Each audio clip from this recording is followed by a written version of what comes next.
Israel is the cause of social justice. I know how upset people are over this war, and it's understandable because they are being flooded with these horrific images of Gaza, but they're being given without context, without understanding of what is actually going on in this war and where the justice actually lies. Social media algorithms have been proven that they are strongly biased against Israel. And the narratives that are being pushed on us by the mass media are the narratives of Hamas themselves, a terrorist state that also happens to make up its own statistics that are in no way verifiable. That being said, I would like to introduce you to Natasha Hausdorff. Natasha is a barrister and expert commentator on international law, including the law of armed conflict, foreign affairs, and national security policy. She holds law degrees from Oxford and Tel Aviv universities and was a fellow in the National Security Law Program at Columbia Law School in New York. Natasha previously worked for the American law firm Skadden Arps in London and Brussels, and clerked for the president of the Israeli Supreme Court, Chief Justice Miriam Naor in Jerusalem. She serves as legal director of UK Lawyers for Israel Charitable Trust. Natasha, it is such an honor and a pleasure to have you here. And thank you so much for joining me. Thank you. The pleasure and honour is mine, and especially as legal director of the Charitable Trust of UK Lawyers for Israel, it's very much our mission to educate on exactly the issues that you set out in your introduction. Yeah. And that being said, I just really ask that people listen. We are not going to be talking about opinions or feelings. We're going to be talking about laws and international rule. And we are talking to an expert. When it comes to social justice, I understand that it is a very emotional issue, but please take the time, listen to the facts, and then make an opinion, because that is truly what social justice is about. Okay, Natasha, I'd love to begin by talking about this concept of lawfare, because Israel is already fighting this war on 7 physical fronts, plus the social media, mass media, and the populist fronts of the rabid anti-Semites that are taking over our cities and our streets. As such, Israel is constantly finding itself on its heels, defending itself from insidious and patently false allegations. So can you talk to us a little bit about what is lawfare and how is it being used in this particular war? Well, lawfare against Israel is unfortunately not a new concept. Lawfare is essentially the abuse of legal systems, legal processes, legal institutions to advance a political agenda which is not in keeping with the rule of law or the equal application of law, but in fact inverts legal questions and legal standards. And we've seen this on display very forcefully more recently with respect to Israel at the International Criminal Court, at the International Court of Justice, at other UN bodies like the UN Human Rights Council, and in widespread discussion in public fora, in the media, where legal terminology is being deployed, often in a way which inverts its meaning. And it's being deployed for political reasons by those with an agenda against Israel. I recall well over 10 years ago, an article by Mahmoud Abbas, an op-ed in the New York Times, which called for the internationalization of the conflict as a legal, not just a political matter. Those were his words, and I read that as Mahmoud Abbas's declaration of lawfare. So you're absolutely right that Israel is facing a further front, another battle in the international legal arena against this phenomenon of lawfare.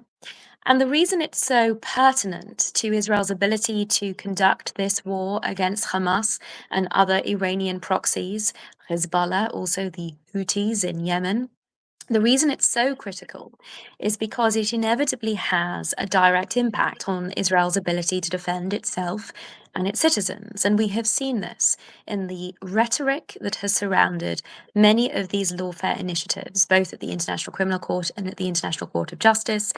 Allegations of genocide, starvation, ethnic cleansing, colonialism, apartheid. All of these terms have no basis in their application against Israel, but they are powerfully deployed as pseudo legal terminology. And the impact that they have can be seen in the rhetoric that has come from governments, even those friendly to Israel, the United Kingdom. And the US included, and the pressure that has been put by these governments on the basis of these false pseudo-legal allegations with respect to the war against Hamas. And we have seen this in many respects drawn out. Israel's ability to conduct this war has been directly impacted by these lawfare initiatives.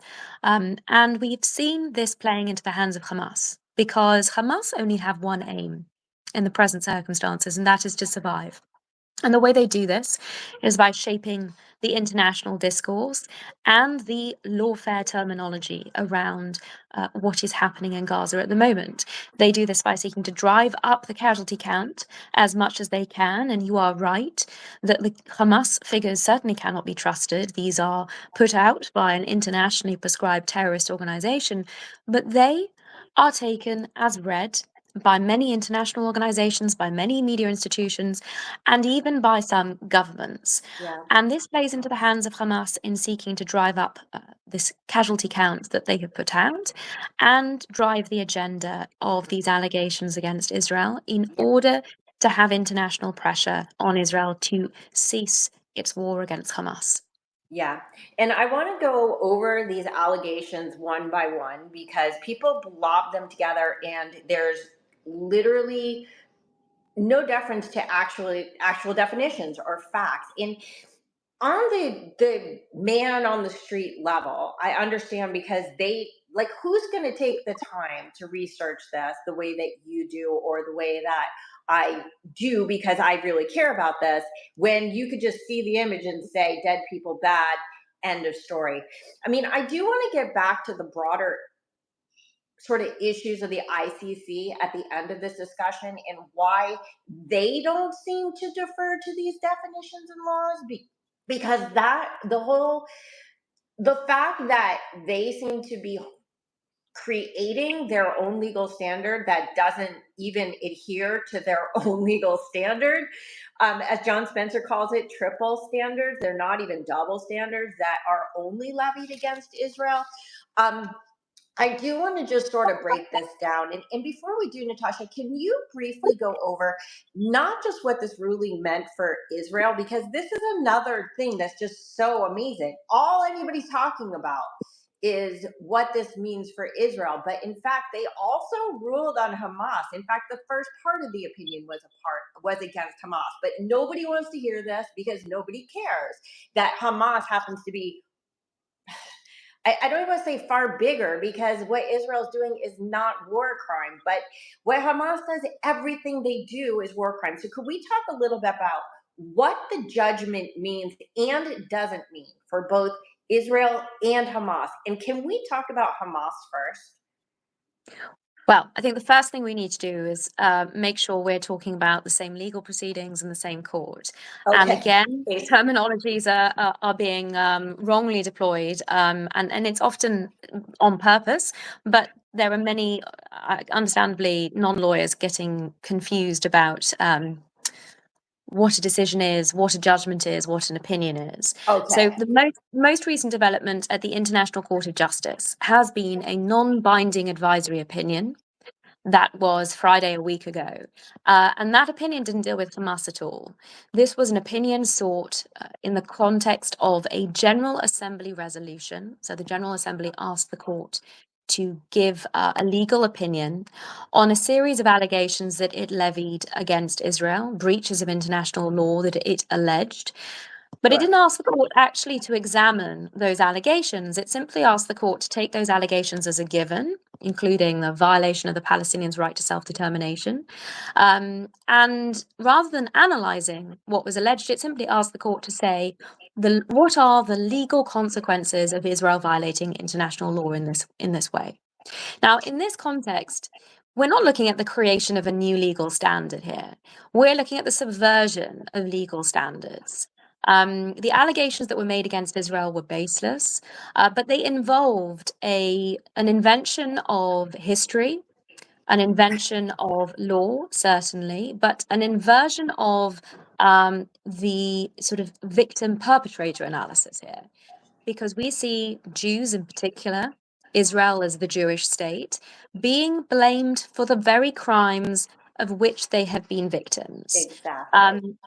And that was certainly on display in the context of the ICJ advisory opinion, albeit it's not legally binding. It still has caused a great stir.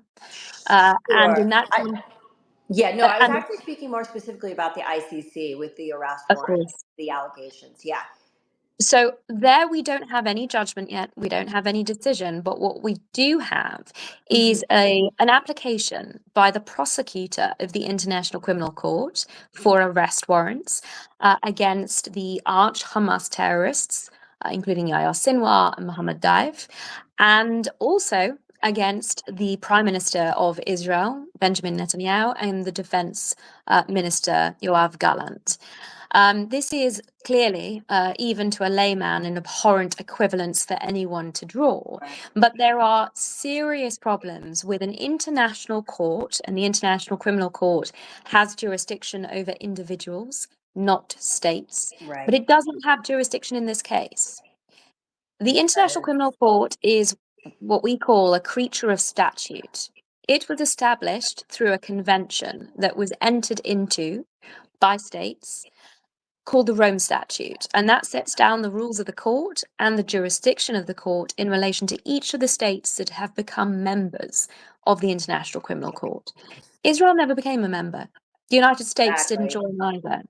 And there were important reasons for that, including that it was pretty evident, even at the drafting stage of the Rome Statute, that this was potentially a court that could be open to abuse for political reasons. And the reason I say that is because if you look at the drafting of some of the crimes that are set out in Article 8 of the Rome Statute, there has, to give one example, been an inclusion of some additional words into one of the crimes to do with the transfer of populations by an occupier in occupied territory. They included two keywords, directly or indirectly. Right. Now, this was an attempt, essentially, to manipulate international law to seek to criminalize the presence of Jews in Judea and Samaria.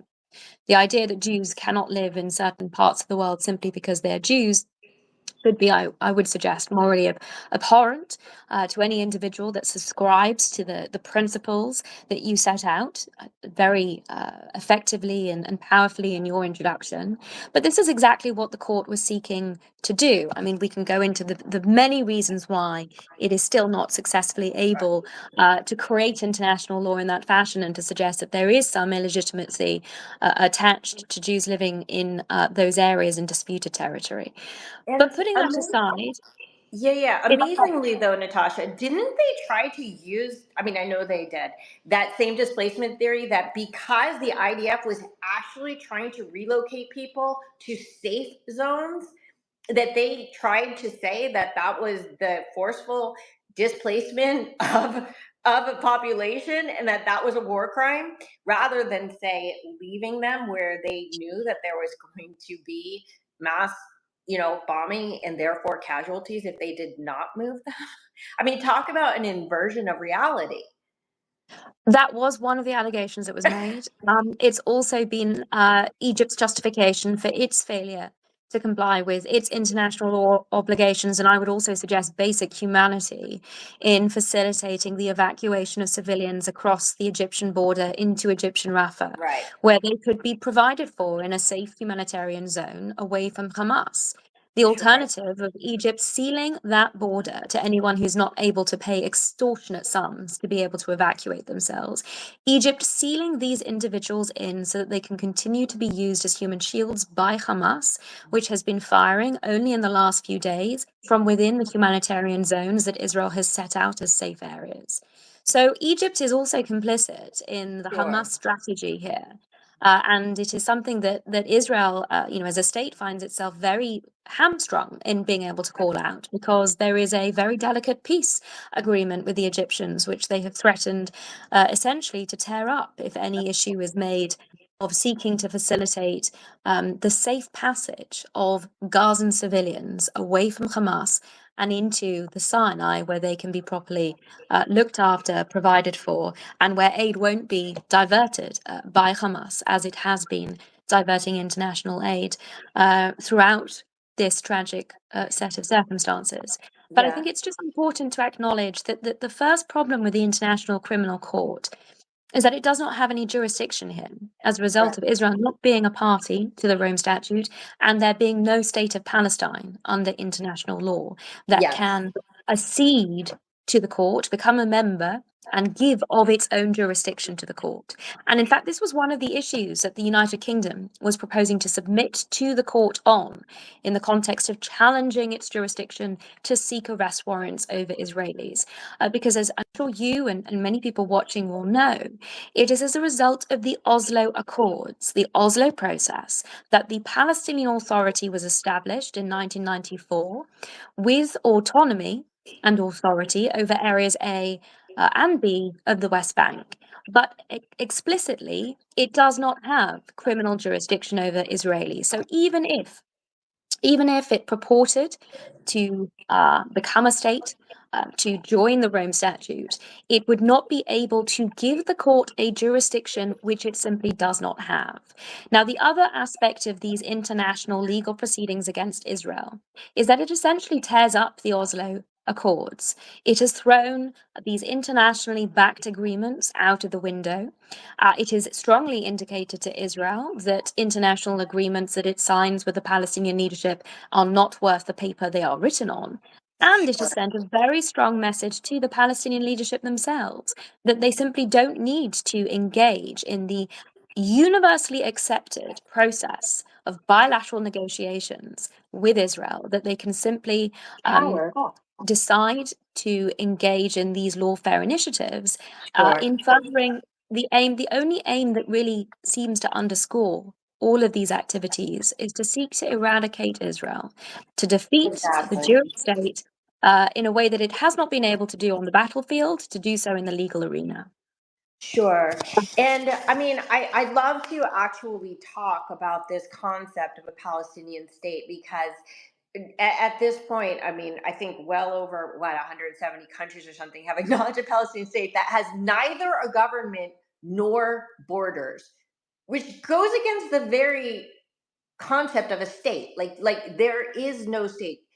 Objectively speaking, there is no state. But when it comes to trying to say undermine the Oslo Accords, I would say that beyond just lawfare, there's this war of words, and I'm not just talking about social media, but this war of words, this insidious insertion of the word Palestine into the public discourse. And I hate to say this because I love her, but even Caroline Glick says Palestine, which hurts my head, because what's happening is we are creating a de facto state, because at the point where everyone in the world is saying Palestine as if it's a state instead of Palestinian territories or Palestinian controlled areas or whatever it is, that like literally I would sort of liken it to, in a democracy such as the United States or the UK,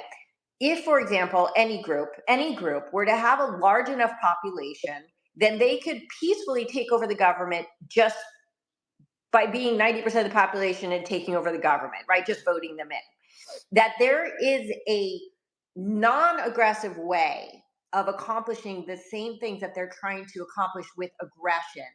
And this use of the word Palestine You use the word enough times, you tell a lie enough times, and it actually becomes reality. So, what does it even mean?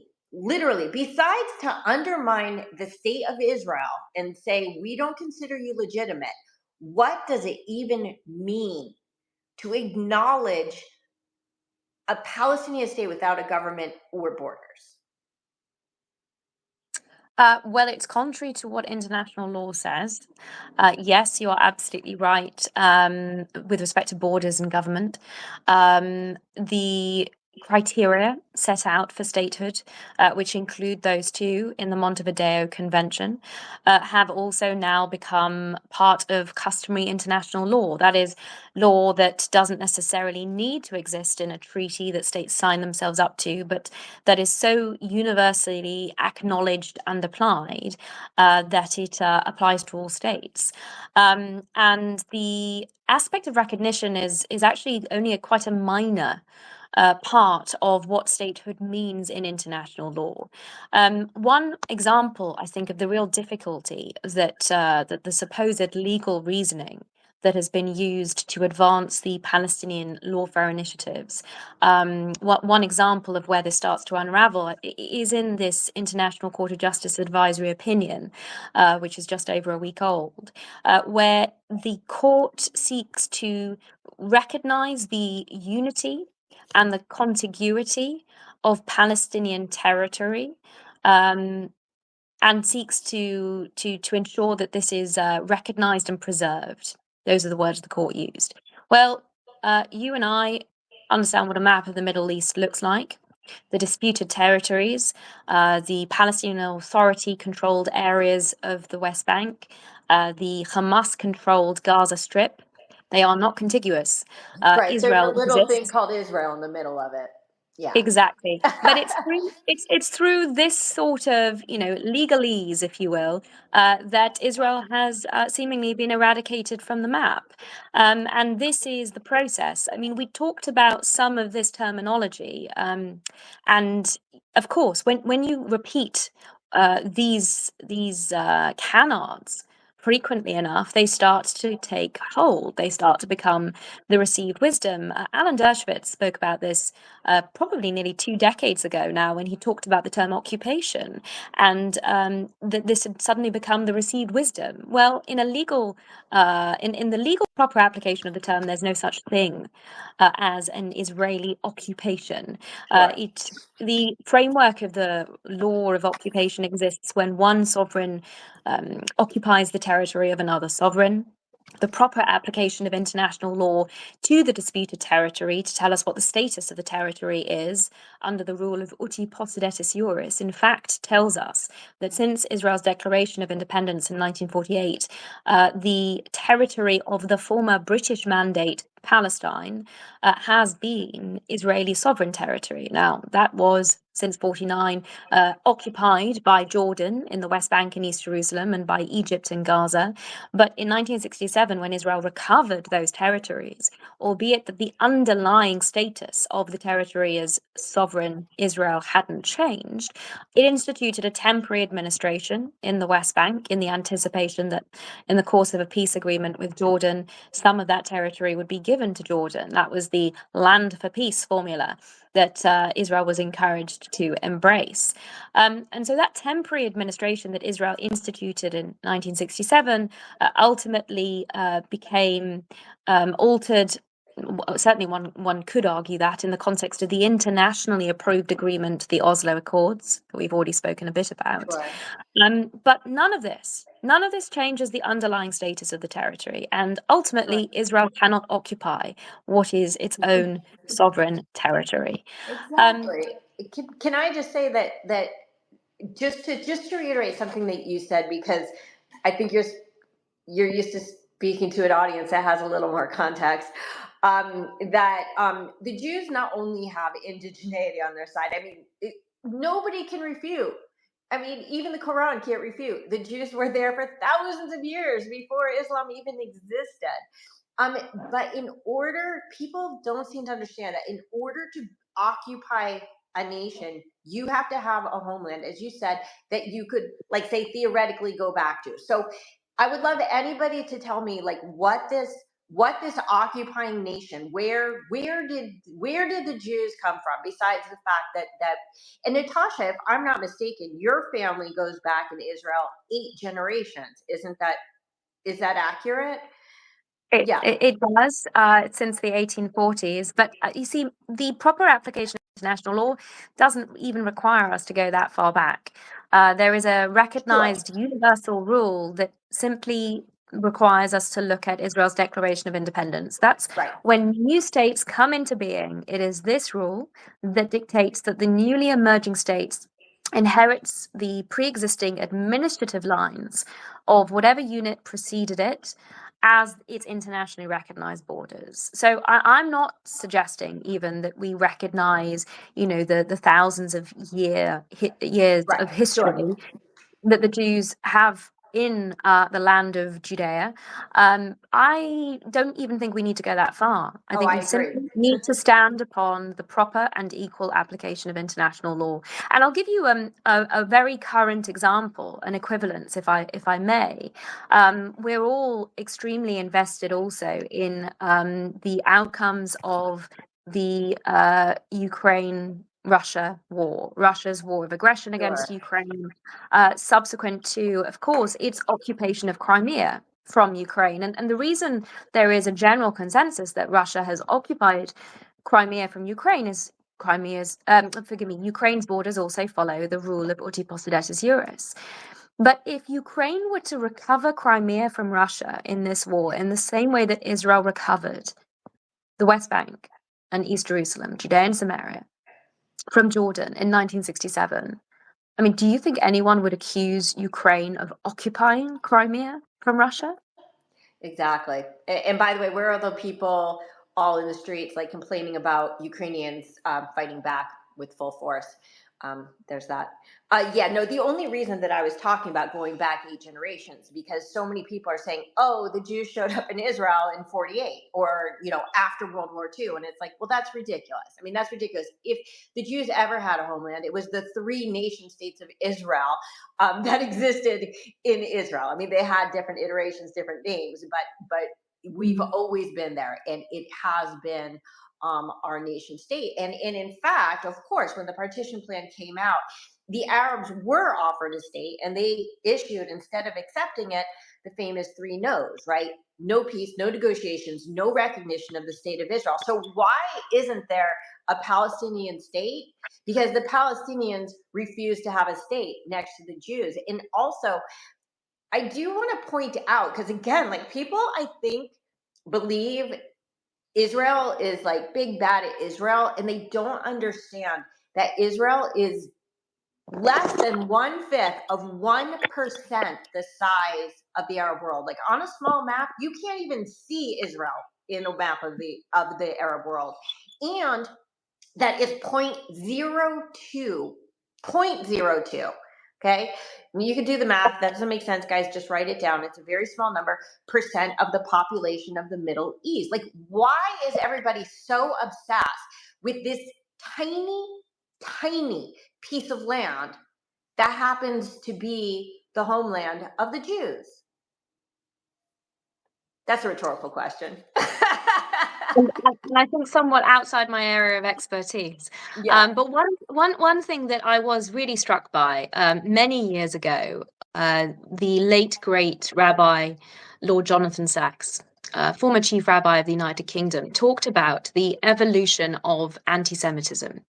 And what many have described as the world's oldest hatred, what began in the Middle Ages with a focus on the Jewish religion, manifested itself in these ancient blood libels that Jews would kill Christian children to use their blood to make matzah or for other religious rituals.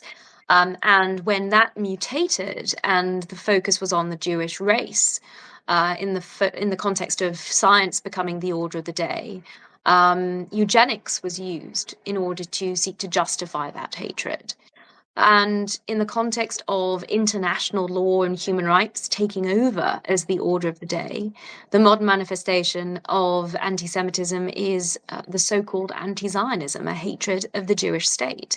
And in this context, all of these legal faux allegations, occupation, ethnic cleansing, apartheid, colonialism, genocide, these are essentially the modern blood libels. And we can see that mutating virus of anti-Semitism in its modern, updated form. And that must explain the bizarre focus. And I don't want to suggest, this is simply whataboutery, and we can look around the Middle East at situations where there are real human rights abuses taking place. We don't have to go very far away. I mean, what Hamas has been doing to its own people in Gaza is abominable. Dan Gillerman, former UN ambassador from Israel, put it in his own way in terms of the international focus on the Jewish state, on Israel, and the comparison with real tragedies that are happening all around the world. He said, when Jews kill Arabs, it's the massacre. When Christians kill Arabs, it's a crusade. And when Arabs kill Arabs, it's the Weather Channel. Nobody really pays attention. And that is desperately tragic when you think about all of the wars in the Middle East and all of the millions of lives that have been lost that have not occasioned international attention. And then you see the way that international attention is being abused for the purpose of an internationally prescribed terrorist organization in this fashion. And I think we need to ensure that there is better education, but also that the international community is taking responsibility for its part in this misinformation and in propagating these blood libels. And I don't just mean the media here. The real causes of what we have been seeing in the last 9 months since the 7th of October, the indoctrination in UNRWA schools with international funding and the incentivization to terror through the Palestinian Authority Payas Slay program with international funding. These are the key issues that need to be addressed if we're ever going to have a hope of avoiding a repeat of the 7th of October. But they require, I think, the international community to wise up to its complicity in both indoctrination and incentivization to terror, and to ensure that never again means never again. 100%. And for anybody who doesn't know, in quick layman's terms, Payas Slay is literally the Palestinian Authority pays terrorists to kill Jews. That's like a very simple explanation. Salaries that are greater than they would earn in the actual labor market, and to their families as well. It's like a pension. Yeah, the wage is often presented by the Palestinian Authority as though it is welfare. These are welfare payments made either to detainees, terrorists, or to their families. However, the salaries increase depending on the severity of the sentence. So depending on how many Jews an individual has managed to slaughter. And these are people who are celebrated. Either as martyrs if they are killed in the process of their terrorist activities, or otherwise as heroes if they serve prison sentences for their crimes. So this system, structure that is built around celebrating those that seek to martyr themselves and those that seek to slaughter Jews. It manifests itself in football clubs being named after terrorists, in the school textbooks that celebrate famous individuals, as well as in the salaries that are paid. And as you say, they are substantially higher than ordinary Gazans or even those in the Palestinian Authority-controlled West Bank would be able to earn under, honest jobs in those territories. Sure. So it's a pretty great incentive, especially because it's such, Gaza in some areas is such an economically distressed area, not due to Israel, but due to Hamas and the way that it oppresses its own citizens and takes all the billions of dollars of financial aid that have been sent there and uses them for the terror tunnels and for their missiles and munitions. But because we're limited on time, I definitely want to get to the big one. Okay, I definitely want to make sure that we talk about genocide and these accusations of ethnic cleansing. I'd like to start with the definition because, again, you know so much more than my audience knows. So let me start with the actual, just simple sentence. Genocide is the intentional destruction of a national, ethnic, racial, or religious group in whole or in part. The irony being, of course, that when people are calling what's happening in Gaza a genocide or ethnic cleansing, by the definition that they're using, which is there are people dying in a war in a place, then all war would be genocide. So there are 100 reasons why this is not a genocide. And by the way, why the Hamas incursion, I'd like to call it the Gaza incursion because they weren't all Hamas. There was a lot of citizens that were and UNRWA employees that took place in the massacre, that is an actual effort for genocide and ethnic cleansing. But Natasha, I know that this is an area that you can really shed some tremendous light. Why is what's going on in Gaza absolutely and unequivocally neither a genocide nor ethnic cleansing? You were right in reading out the definition, which comes from Article 2 of the Genocide Convention.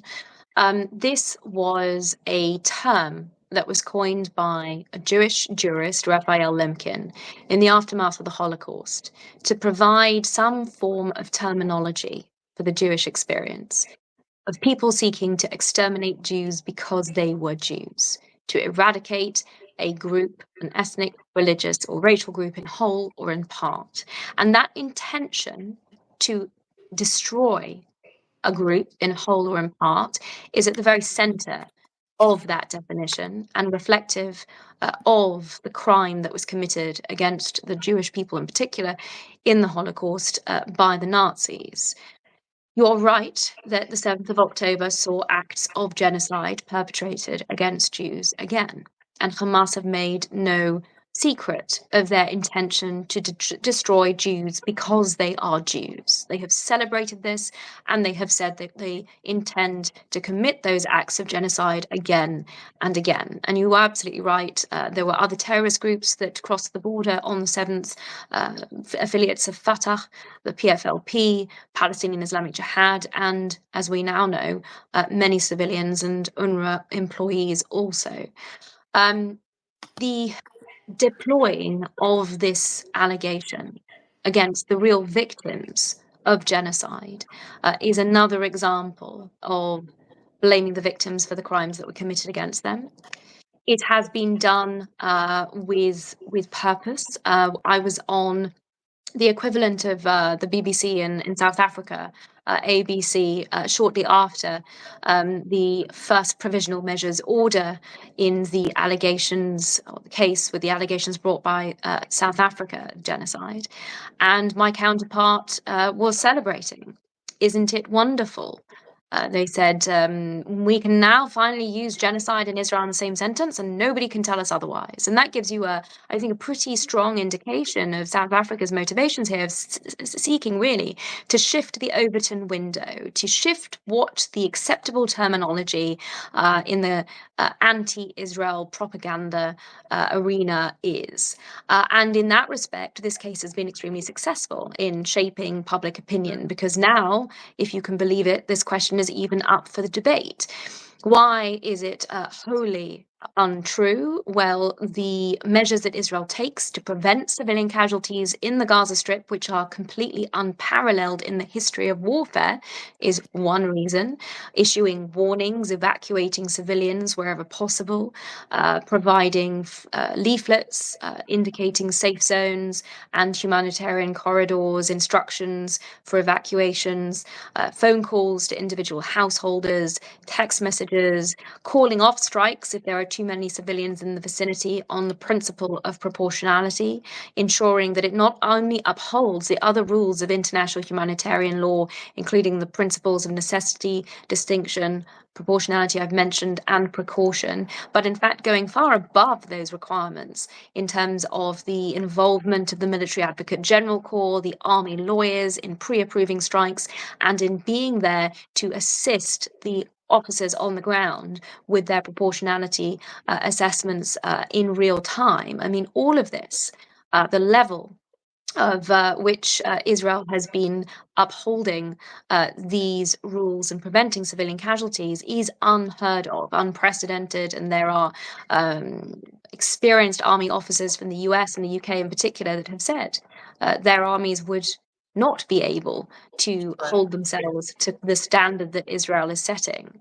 And that also causes some disquiet. So in that context, in the prevention of civilian casualties, which is also marked out by the comparisons, we've seen many with an informed assessment on this, putting the casualty ratio in the region of 1 to 1, one civilian to every one combatant. Well, when you consider that the global average that the United Nations has assessed is 9 to 1, 9 civilians for every one combatant, or that in Afghanistan and Iraq we were looking at 3 to 1 and 5 to 1, 5 civilians for every one combatant. Again, what Israel has been doing in an unprecedented military theater where Hamas has spent 16 years embedding itself in civilian infrastructure and using civilians as human shields, where every mosque, school, and hospital, and by all accounts, every second house is part of the terror infrastructure, then Israel's success in minimizing civilian casualties here is, in fact,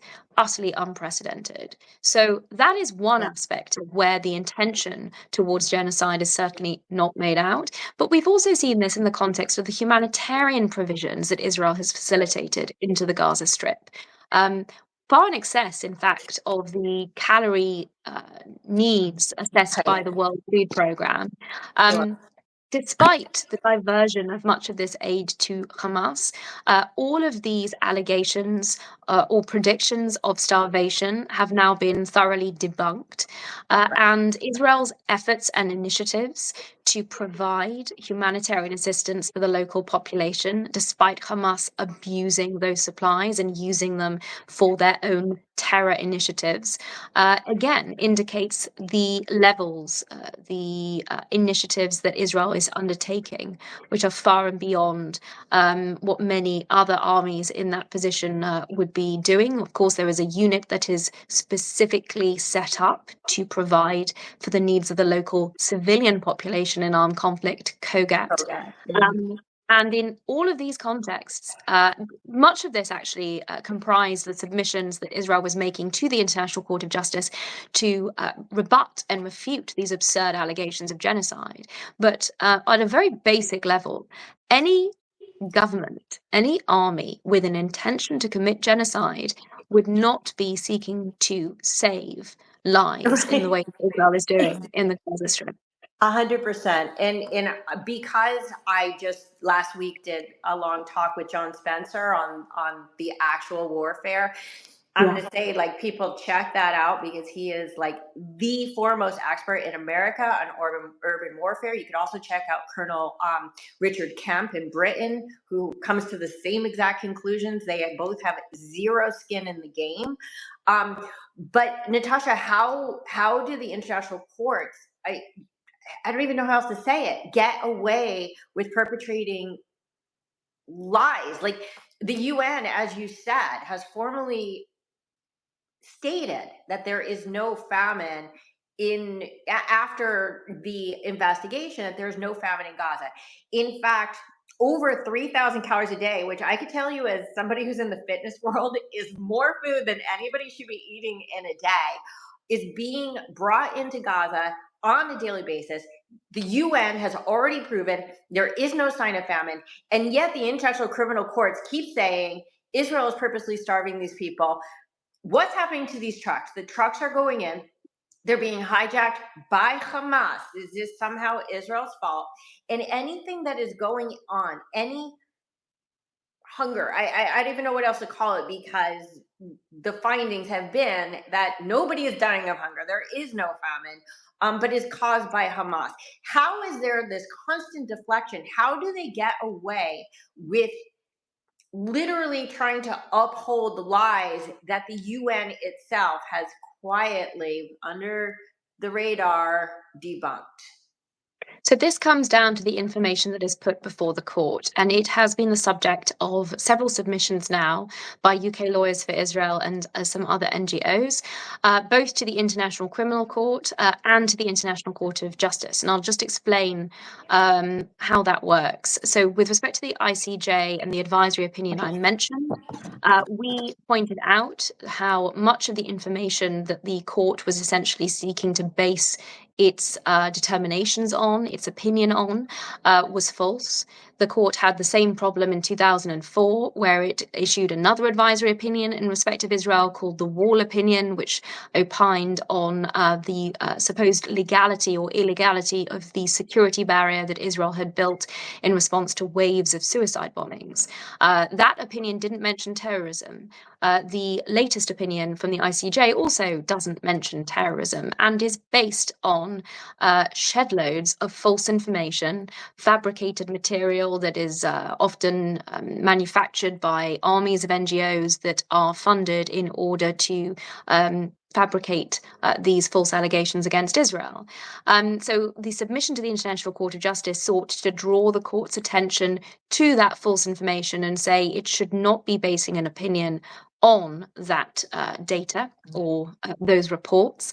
But similarly, the International Criminal Court that we have spoken about and the application for arrest warrants by the prosecutor of the court, who is also a barrister from the United Kingdom, he's called Karim Khan. He produced a summary, a public statement, a summary supposedly of the application that he had put for arrest warrants against Netanyahu and Gallant to pre-trial chamber 1 to make a determination. And having gone through that public statement, the submission by UK Lawyers for Israel to the court, it was actually an application for permission, but we set out there already in robust terms and some detail, and I encourage your viewers to find it on the UKLFI website and to have a read of it. Every statement that the prosecutor put in support of his application for arrest warrants in that public summary was false, was incorrect. And we have set out chapter and verse. One only needs to look at publicly available information, including from CODA, to see the error of the material that has been put forward. But if you want a relatively short answer as to how it is that the court can make such absurd findings on the basis of plainly, factually incorrect information, that's unfortunately a major reason as to why.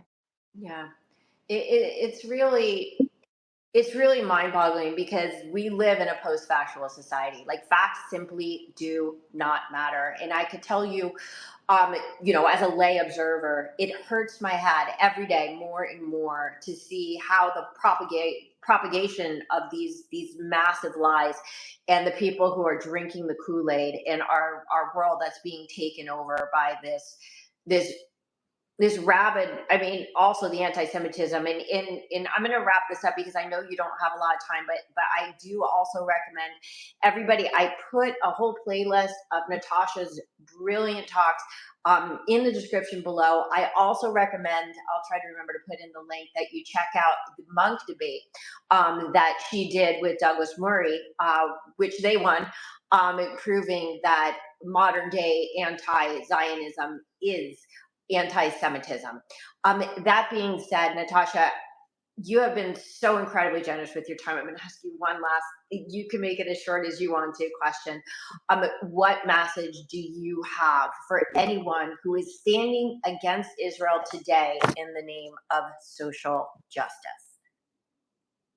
That if they truly cared about the future of both Palestinians and Israelis, they would be seeking to educate themselves on these issues, because the wool being pulled over the eyes of those who are serving the purposes of Hamas as we speak protesting against Israel's legitimate right to defend itself is doing immeasurable harm. It is serving the purposes of this internationally prescribed terrorist organization. And the way that Hamas treats its own people is not that dissimilar to the way that it has treated Jews and it has threatened to treat Jews on an ongoing basis. That is what we need to be standing very firmly against and combating, as I indicated earlier, the indoctrination and the incentivization to terror, because otherwise all that we will see is a repeat of history. Yeah. Natasha, I wish I were as eloquent and brilliant as you. I can't thank you enough, honestly, for taking this time. Thank you for not only educating my audience, but really every day you educate me. I love watching your videos and learning from you. I'm in awe of you. And it's just when I see people as young as you who have taken such a passionate life purpose, whatever it is, from an informed viewpoint, and in using your brilliance to such noble ends. I honor you, respect you, and once again, thank you so much. It's been lovely to meet you. Thank you so much.